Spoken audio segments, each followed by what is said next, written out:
Hello everyone, it's Sunday 14th of February and today I wanted to show you the effects of the previous week's cold on the tree ferns I have grown in the garden.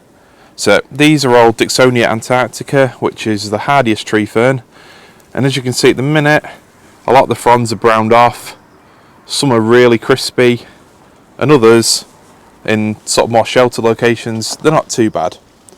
So firstly, if your tree ferns look like this, you might be new to growing them and just bought them last year, don't worry about it. I protected the actual tree ferns themselves, like the main sort of trunk if you like, by wrapping it with fleece over the past week. The crucial bit to protect, like I mentioned in the previous video, is the top foot of trunk there. The actual plants themselves will be fine, but the fronds can generally only take, say, -3, -5, or a really sharp frost before they start to brown. It's perfectly normal. Hopefully you can hear me over the wind. So the main reason I've unwrapped my tree ferns this morning, purely because temperatures are heading in the right direction now. Today we're going to reach a massive high of 4 degrees, which might not sound a lot, but compared to the temperatures at or below freezing we've had for well over a week, that is definitely a step in the right direction. And later in the week we're going to have another 10 degrees warmer than that, which is almost spring-like.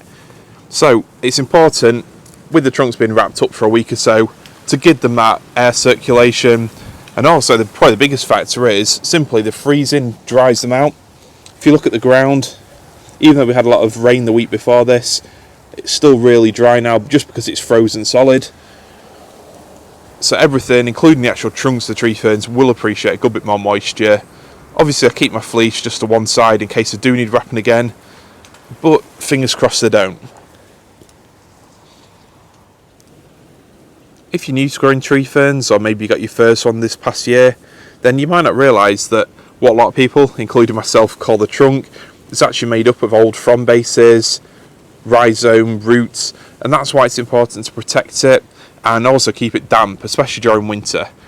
I think you're probably more likely to lose a tree fern due to it just drying out than you are the absolute cold, especially here in the UK. And in terms of fronds, this one looks a bit of a mess at the minute, but they do grow a full new set of fronds every sort of April to, say, June time. But this can change if it's a new plant into the country. Obviously, being brought from another hemisphere does sort of mess up their body clocks, if you like, and they can flush all times through the year. You might have noticed from my previous videos that I have some of my taller tree ferns, like this one here, still with the old fronds on them. Obviously, this one's been wrapped, so they look a little bit closer to the trunk than they would usually. This is mainly an aesthetic thing. I just like the look of it. I think it looks more natural, but also it does increase the humidity around the trunk, keeps it a bit damper and gives it a little bit of extra protection. But it's entirely an individual choice this. You don't need to leave them like that, and you can chop them off. If you don't like the look of the old fronds, or maybe you just like the look of a tidier, greener plant in spring, then my tip would be wait until the fronds have started to come out of the plant more like this, rather than just chopping them off whilst they're upright. You might need to wait until April or May when the new fronds are starting to come through, and chop them off perfectly fine, but just wait until the right time. The issue with that is, if you chop fronds off when they're too vertical, as soon as you chop that frond, it's no longer alive and it tends to set in the position that you leave it in.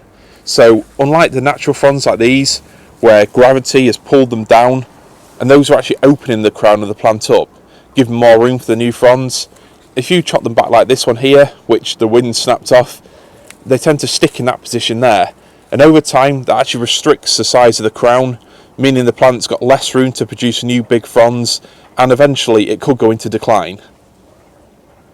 You can see evidence of this on this tree fern here. So when these trunks are brought into the country, they're just chainsawed off at ground level, and then again all the fronds are cut or chainsawed off just to be able to pack more into the containers. So when they come into the country, this one's been brought into a greenhouse environment at a garden centre. It's grown fresh new fronds. Unfortunately, due to them being in a greenhouse, they didn't see a lot of the stresses of wind and UV and everything like that. So this one was put into someone else's garden, and the wind absolutely destroyed the fronds within a couple of days. So as a result of that, it's had the original fronds chopped off, and then it's had the other sort of inner ring of new fronds chopped off. So it was forced to grow these new fronds last summer, which is why I think they've been hit a little bit harder. They just hadn't had the time to actually harden off yet. And unfortunately, the crown has shrunk in size quite a bit.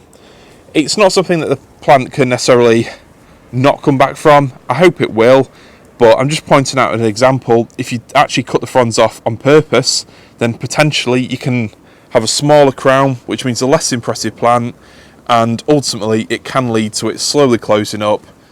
So just to show you a couple of examples before I finish, this is my tallest tree fern, and I will be leaving the old fronds on this one. It's a shame really we've had a cold winter, because if you don't, all these would have stayed a lovely sort of dark green, then the new fronds are a light green, and it looks amazing.